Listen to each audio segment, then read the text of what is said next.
Thank you all for coming today to hear us talk about natural language search with Kubeflow. So my name is Jeremy Lewi. I am the tech lead for the Google Kubeflow engineering team, and I'll let my co-speaker introduce himself. I'm Hamel Husain. I work at GitHub as a machine learning engineer. I focus on representation learning of code. So here's the agenda for today. So the key point that we want to try to get across today is that going from an idea for an ML product into production takes way too much time. And so with Kubeflow, we're trying to build a platform that's really going to help you accelerate getting your ideas into production. And so to tell that story, Hamel's going to talk about his experience at GitHub working on a natural language code search engine and some of the challenges that he faced getting that idea into production. And we're going to use that as motivation to sort of highlight the types of problems that we're creating Kubeflow to solve. And so we'll explain what we mean by Kubeflow in terms of a Kubernetes native platform for machine learning. And then we're going to do basically a walkthrough. Where we're going to go through step by steps the process that Hamel went through to build this natural language code search. But we're going to do it using Kubeflow and sort of show how we can take advantage of Kubeflow to accelerate that process. And then we'll come back to Hamel, who will have some concluding remarks. And so with that, I'm going to hand it over to Hamel to talk about what he was doing at GitHub. Thanks, Jeremy. So like Jeremy said, we want to ground this talk in Kubeflow with a sort of real-life example. And so one of the things I'm working on at GitHub is trying to create new ways to search code that are not available today. So one example of that is being able to search code with natural language queries. So today, when you try to search for code, it's keyword search. So you have to know what the syntax is that you're looking for, or you have to try to figure out what keyword might be in the code. But what if you could just search for code using natural language in a very human way and not really worry about what the syntax is, and retrieve the code that you're looking for? That sounds like science fiction, but actually the reality is probably a lot closer than you think. And so what we have is this is still under experimentation, but we've open sourced an end-to-end example with data and code. It's a really exciting open source example because it's not an academic data set. This is a real messy data set from a real data product, and we show that there are some exciting results that you can replicate yourself. And then also, this is actually inside the Kubeflow repository, and one of the canonical examples that they have of how to wrestle a somewhat complex machine learning problem with Kubeflow. I'm not going to go in depth about the model and the data science behind it, but there's a blog post that you can find and you can reference on the slides when you get a chance later. So one of the main, I just want to talk about sort of some misperceptions about machine learning, about launching machine learning products, and scaling machine learning products, and how that's relevant to Kubeflow. So you might think, so it might strike you that this natural language semantic code search is very complex, and it might take a long time to build, which is true, but I want to break that down a little bit. So our first prototype of natural language code search we did in about 2 weeks. So we built it end-to-end, we prototyped it, we demonstrated it in some Jupyter notebooks, and we open sourced it. And it only took 2 people 2 weeks to do. A couple of days later, we put a UI in front of it, and we launched a blog post about it, and open sourced it completely to the whole world. 3 months later, we stood up a site called experiments.github.com, where we kind of serve this at a larger scale to the public, and sort of productionize this model on a microsite. So this is really profound. It took 2 weeks to build the model, and then 3 months later, after working really hard every day, we launched it into production on a microsite, not even on GitHub.com. If we were launched on GitHub.com, it might take 2 years with the current workflow that we had.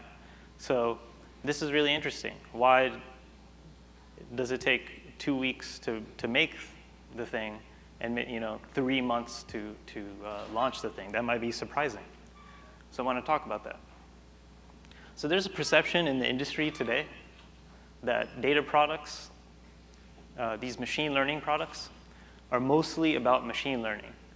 That's where there's a perception that you need to pour all your resources into machine learning, that you need tons of data scientists. And if you throw lots of data scientists at the problem, then you can launch these amazing products. However, this is a misperception. And you see that teams are often resourced in this way. So I've worked at GitHub and Airbnb and several other tech companies, and I will say that a lot of times it tends to be lopsided. So you'll have 10 machine learning engineers and maybe 1 data engineer or 1 software engineer paired with those 10 data scientists. And that's really interesting because the perception in people's minds is the product is mostly about machine learning, and really all this other stuff, the DevOps and the engineering, is kind of an afterthought. However, reality looks like this, where machine learning is a very small component, that yellow dot, and everything else is, a data product is really taken up by all of these other components. So configuration, scaling, the DevOps, the software engineering, it really, that is kind of what a real machine learning product is about. And actually, this graphic is from a paper that they may have seen from Google, the hidden technical debt in machine learning systems, which I encourage you to read. And this actually reflects reality very well. And what happens is there's often a chicken and the egg problem, where organizations hire a bunch of machine learning experts or data scientists, and when they land, they say, hey, we actually need support from engineering or DevOps. And the answer is can you show some value first? Often the data scientists, they're not able to show the value without launching something. So it's kind of chicken and egg problem. It's a frustration in the industry. And one really interesting point here is there's a perception in the industry that there's a shortage of data scientists. There's a lot of buzz about there's a shortage of machine learning engineers or a shortage of this skill. But I would actually like to challenge you to say, if you know a data scientist or if you know a machine learning engineer, ask them what their biggest bottleneck is. And I will guess that very few people will say we need more data scientists. What you often hear is we need better tools, better infrastructure, more cross-functional support. And so I would say the real demand for unlocking machine learning is all of this tooling. Is often all of this tooling, and that's something that's not talked about. And if you're sitting in this room and you're building these skills, I think that is really exciting. And you'll see some companies recently that have become savvy to this. So Uber with Michelangelo, Airbnb with Big Head, Facebook with Facebook Learn, Lyft Learn, creating this in-house machine learning infrastructure. However, those are homegrown tools. They're very complex. They address this need, but is there an open source solution to this problem? And that's why I'm excited about what Jeremy is about to talk about next, which I'll give it over to Jeremy. So thank you very much. I think that is a great motivator. So like I said before, we're trying with Kubeflow to build a Kubernetes native platform for building ML products. And the idea here is to leverage containers in Kubernetes to solve the same sorts of DevOps challenges that we see in non-ML products and bring those same solutions to data scientists and the ML community. So to give you like a concrete example, when I talked to Hamel and we started this discussion about this collaboration, I asked him, how are you doing your training? Where are you running your models? And he told me what he was doing was he was spinning up VMs on the cloud. And so in this regard, he was actually ahead of where we see most data scientists, because most data scientists tell us that they're just running either on their laptop or maybe like a heavy, a very complicated box that has lots of GPUs under their desk. So Hamel was well ahead of the game when he told me he was running on cloud. It was only 6 months later when I sort of delved a little bit deeper. I sort of assumed he was just using the natural cloud APIs to spin up the VMs. But then what he told me was, of course not, he wasn't doing that because like any enterprise, GitHub is very concerned about the safety of the enterprise. And they don't want to, they're worried about locking down the surface area of cloud to make sure that people can't shoot themselves in the foot. So he was actually consuming VMs through higher level infrastructure abstractions that GitHub had built. And this actually restricted him to only sort of spinning up and managing VMs through a chatbot. Yeah, that's right. And so this created a lot of toil for him in terms of managing these different VMs. And so in particular, training models can be a very long-running process. So he would spin up one VM, let one model train, and then spin up another VM, SSH in, and spin up, launch something else, let that train, and then manually tear these things up and down, right? So that's a lot of toil. And that's precisely the kinds of problems that we're solving with Kubernetes, right? We're taking advantage of things like RBAC and namespaces to isolate resources and create secure environments. There's work from like IBM and others to create batch schedulers to make it easy to provision resources. So we really wanted to take advantage of Kubernetes to build this machine learning platform. And there's a couple of reasons we picked Kubernetes. The first, hopefully this is not a controversial statement in this conference, but we think Kubernetes has won. So increasingly, we either see customers have either adopted Kubernetes or they're just strongly thinking about moving to Kubernetes, and it's mostly a question of how to migrate their infrastructure. The second thing is we increasingly see our customers asking for hybrid solutions. They want to be able to run both on-prem and in the cloud. And so we can take advantage of Kubernetes to deliver that because Kubernetes already runs everywhere. It runs on-prem and in the cloud. So if we build the platform on top of Kubernetes, then we automatically create a platform which is hybrid and runs everywhere. The second thing is, as Hamel mentioned, a lot of times at organizations we see this split between the data scientist teams and the infrastructure teams, and they have sort of different nomenclature and different stacks. So we think that if we can get everybody sort of using Kubernetes and sort of get that Kubernetes to be a natural choice for data scientists and ML engineers, we think we can make it a lot easier to move infrastructure from the idea or experimentation phase into production because you won't have to rewrite or redo a lot of your infrastructure. It'll already be there. And then finally, the last piece I just want to mention, Kubeflow is entirely open. So there's a couple reasons for doing that. First, we increasingly seeing customers asking for solutions that don't provide lock-in. They care a lot about that. The second thing is we've seen from the Kubernetes community that building an open source ecosystem is really a great way to build a complex platform. And so we really wanted to try to build a community and leverage that to build the platform rather than trying to build it all ourselves. So the first thing that we're really trying to do with Kubeflow is we want to provide components for every stage of ML development. We are a long way from there, but we already have a lot of components that solve different problems in the ML lifecycle. In fact, we have so many that I can't talk about all of them today, but I did want to give you examples for various stages of what exists today. So the first step in sort of the ML lifecycle development lifecycle is you have to do experimentation and data exploration, right? And so for that, our data scientists want Jupyter. They want notebooks for interactive data scientist environments.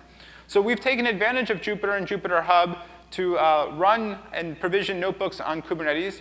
And so they've done a lot of great work in the Jupyter community to run on Kubernetes, and we're just taking advantage of that. The next step in development is you actually have to train your models. So for this, what we've done is we've started developing custom resources in Kubernetes. So we have custom resources for TensorFlow and PyTorch and some of the other frameworks as well. And these custom resources make it really easy to run distributed training on Kubernetes. So this allows you to train large models on Kubernetes and scale out horizontally. We also provide KTIB, which is a hyperparameter tuning system, which makes it easy to optimize the parameters of your model. And you can take advantage of the algorithms built into KTIB and define hyperparameter tuning jobs declaratively without writing any code. The next step is, of course, inference.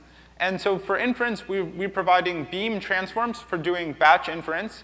So Beam is an ETL framework similar to Spark that's going to make it easy to scale out and run batch inference on very large data sets. And we're going to take advantage of that in the natural language code search example. We're also working on providing cloud-native integrations for various model servers. So TensorFlow Serving is a very popular model server for the TensorFlow community. We went ahead and added to that Prometheus integrations so you can begin to export your metrics, like application metrics such as model load times, to Prometheus. Another big problem in ML is that you often have complex workflows for training your models. So maybe you have to pre-process some data and then train your model. Or for deploying your model, maybe you have to, again, pre-process the data and then do batch inference. And so we wanted to provide a solution for expressing these complex workflows. And so that's why we've recently introduced Kubeflow pipelines. And then finally, what we've seen is a big problem is getting the data to feed your models. So a feature store is very important.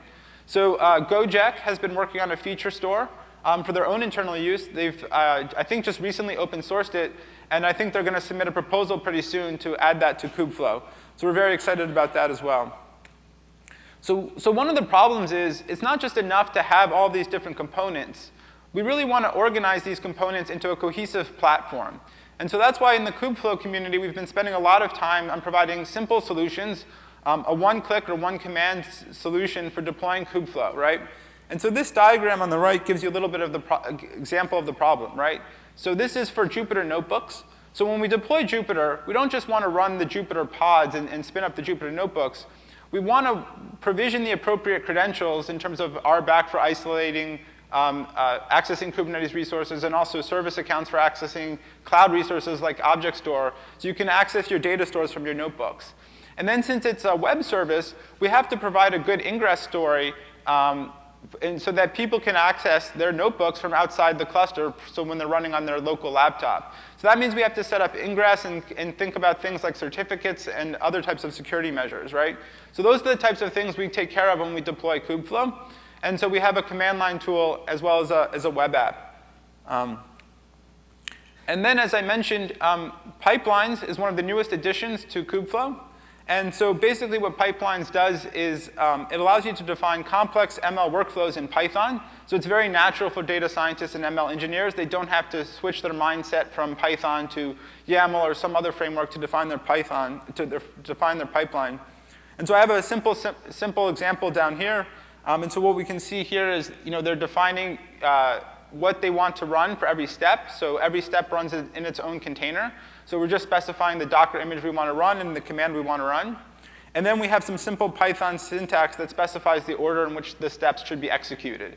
And the only reason we have to explicitly specify the order is if the order can't be implicitly determined from the data dependencies. So a lot of times in ML workflows, there's data dependencies. So the output of one step is the input to the next step.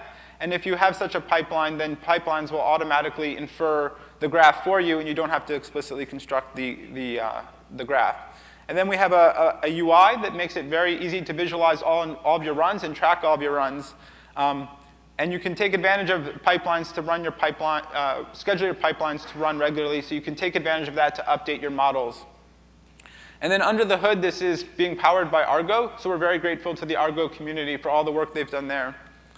And then the next piece that's going to be critical to our story for natural language code search is we're going to take advantage of Argo CD. So Argo CD is a continuous delivery system for Kubernetes. And we're going to take advantage of this to continuously push our latest model into production. So what Argo CD does is it's basically an agent that you run on your Kubernetes cluster. And you point it at a Git repo.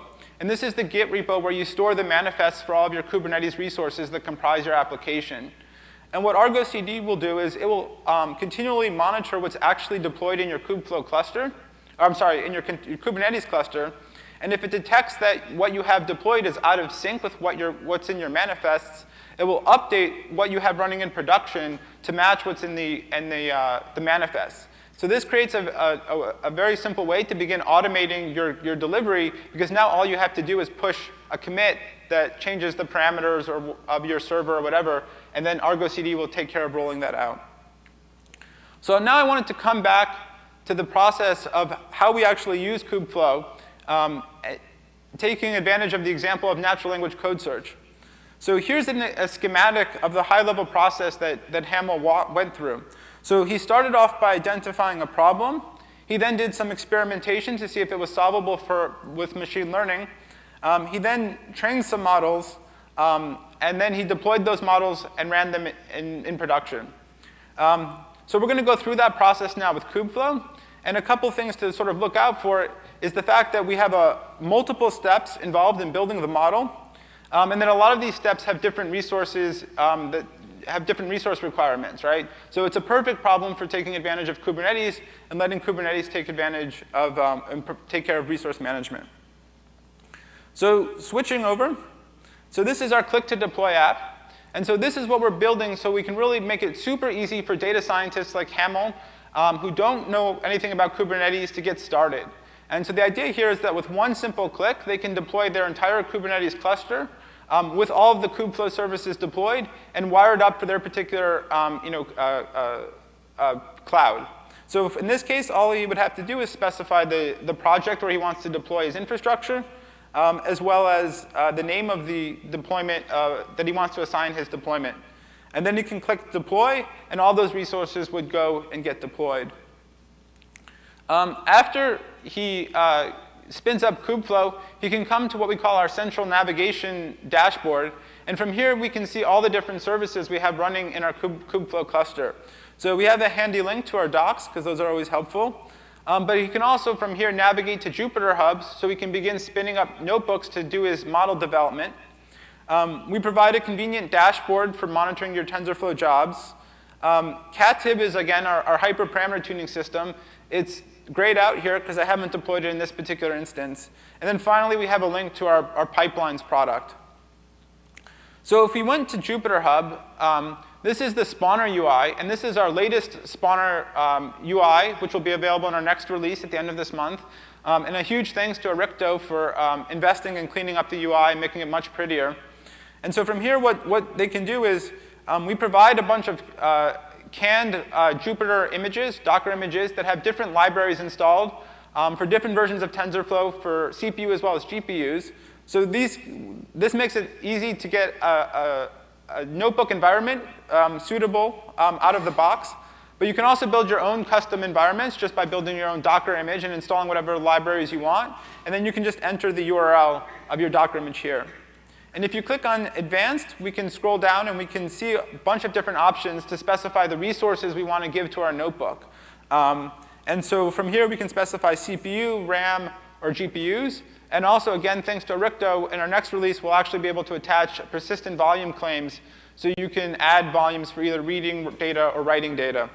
And from there, you can actually go ahead and click Spawn.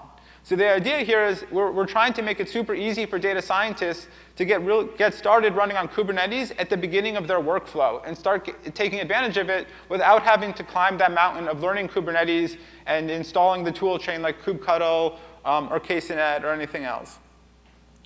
So after that, we can dump them into a notebook. And from here, they can begin developing their notebook, their model, and doing their data analysis just like they would normally. But one of the things we want to do is we want to give them the ability to take advantage of Kubernetes. So as we mentioned, Hamel was managing a lot of VMs to run the different parts of his workflow. So after he prototyped his initial model, he would then want to run some long-running job to actually train that model overnight. So this is a great opportunity to take advantage of Kubernetes. But one of the barriers is to go from a notebook to actually a job running on Kubernetes. It's a multi-step process.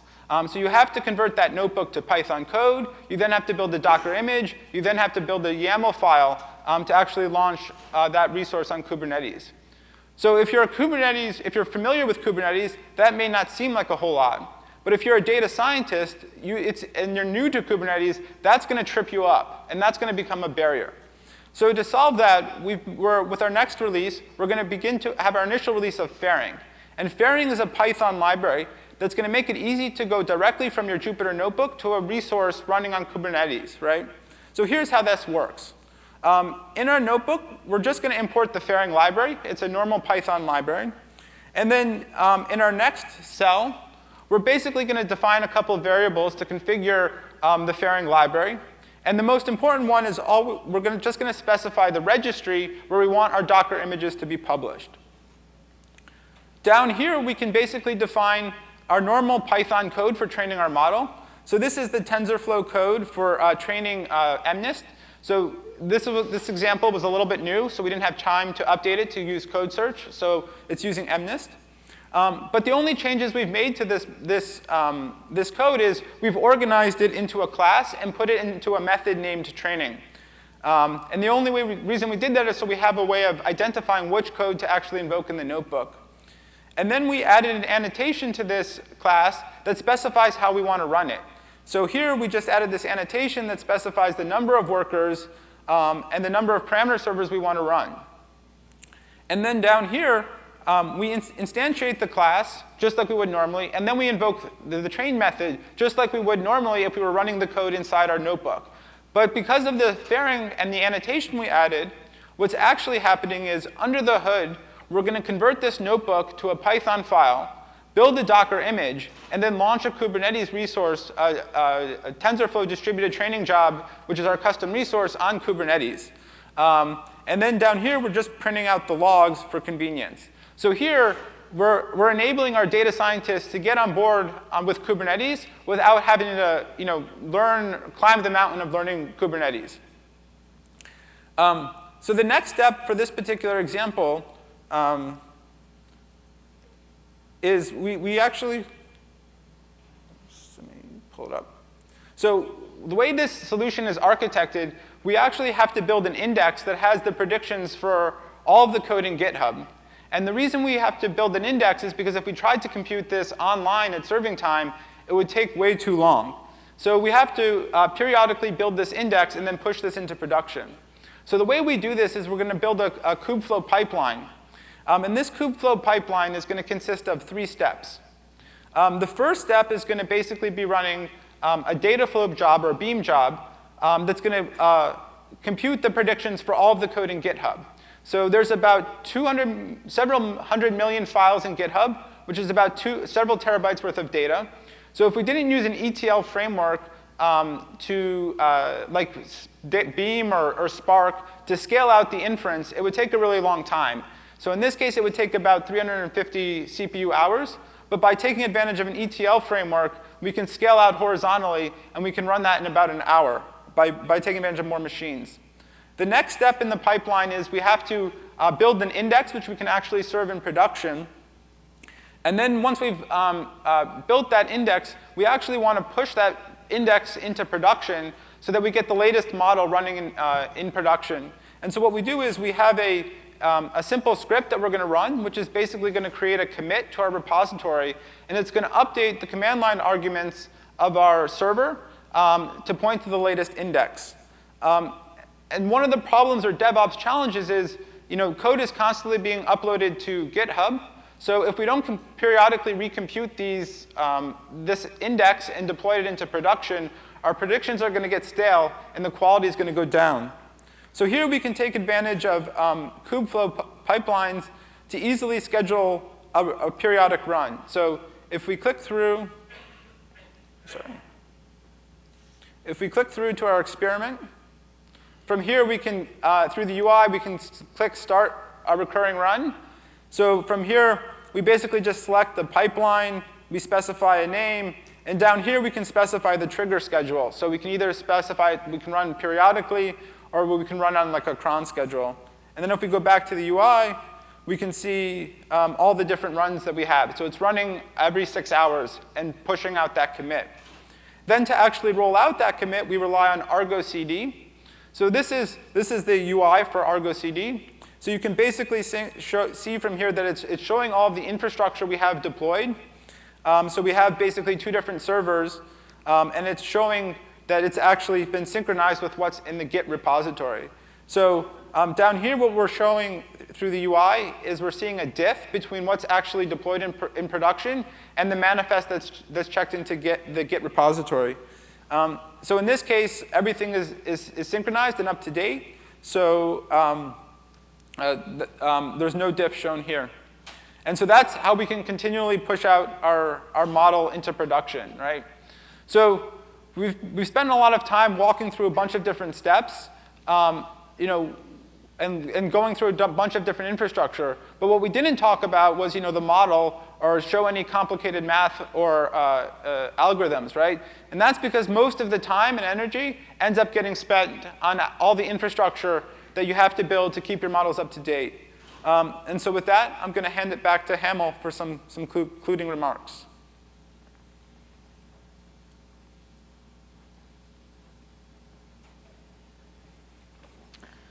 Thanks, Jeremy. I just want to kind of conclude really fast to leave enough time for questions. But just want to, again, repeat the point that, and this is for especially any folks from the data science industry or data science specialty watching, or machine learning managers, but if you're struggling to get value out of machine learning and you already have a data scientist, then I would argue that you probably don't need another data scientist. What you probably need is infrastructure help, invest in tooling, and things like that, because of the gap between the perception and reality that I discussed earlier. This pyramid right here is Monica Ergati's data science hierarchy of needs. It's widely used in data science circles as a talking point of how there's a hierarchy of needs, and at the bottom layer you have instrumentation, logging, collecting data. Then you have pipelines, ETL, cleaning your data, and it's only when you get to the top of the pyramid, so I would say the last three layers of what you would typically maybe consider data science, and at the very top is AI, deep learning, machine learning, and for some reason, the way that people invest in machine learning, they invert this pyramid, which is amazing. And that's why I think Kubeflow is a really good tool that will help assuage some of these problems in the industry. And I think the folks that learn this infrastructure are actually going to be some of the most valuable people in the machine learning workflow. So I'll leave it open to questions. Yeah, and just briefly, there was a bunch of different people that helped out with this demo and putting everything together, and we just wanted to give them a huge thank you. And then there's a bunch of different talks and booths related to Kubeflow, so if you're curious or have time, definitely check them out. Thank you very much.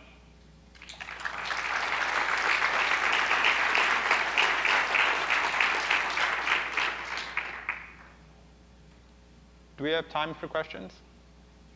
2 minutes. Yeah. Go ahead. That library, that package that the Python code is distributed all as Docker containers in Kubernetes. Yes. What was that called again? It's called fairing. So if you can find it under Kubeflow/fairing. Fairing. Okay. Yeah. And the two authors are right there. You guys can bother them. It's Matt on my team and then William at Microsoft.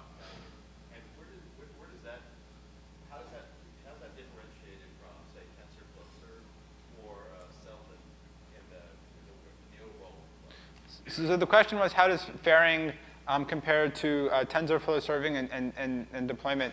So they're complementary. So the point of fairing is to make it possible to go from your code being in a Docker image to, from being in a notebook to a Docker image. Then once you have that Docker image, you can deploy that, let's say, with Seldon, if you wanted to have like a graph of microservices. So Seldon would be the type of Kubernetes resource you might create with fairing, as opposed for if you were doing a model deployment as opposed to training.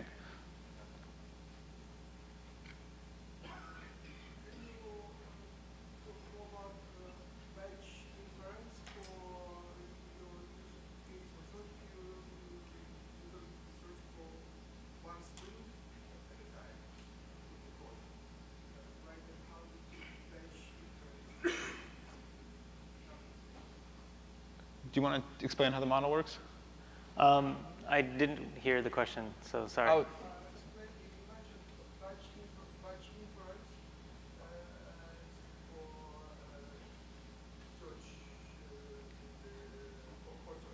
Okay, so the question is about what kind of inference we're using, batch versus real-time inference for code search. So on the demo website, because it's only a demo website right now, it's not on github.com, we pre-compute the representations of code. And then in real time, we compute the representation of your query. So you can argue we're doing batch and real-time inference in some degree, yeah. all right, I think that's it. So thank you very much.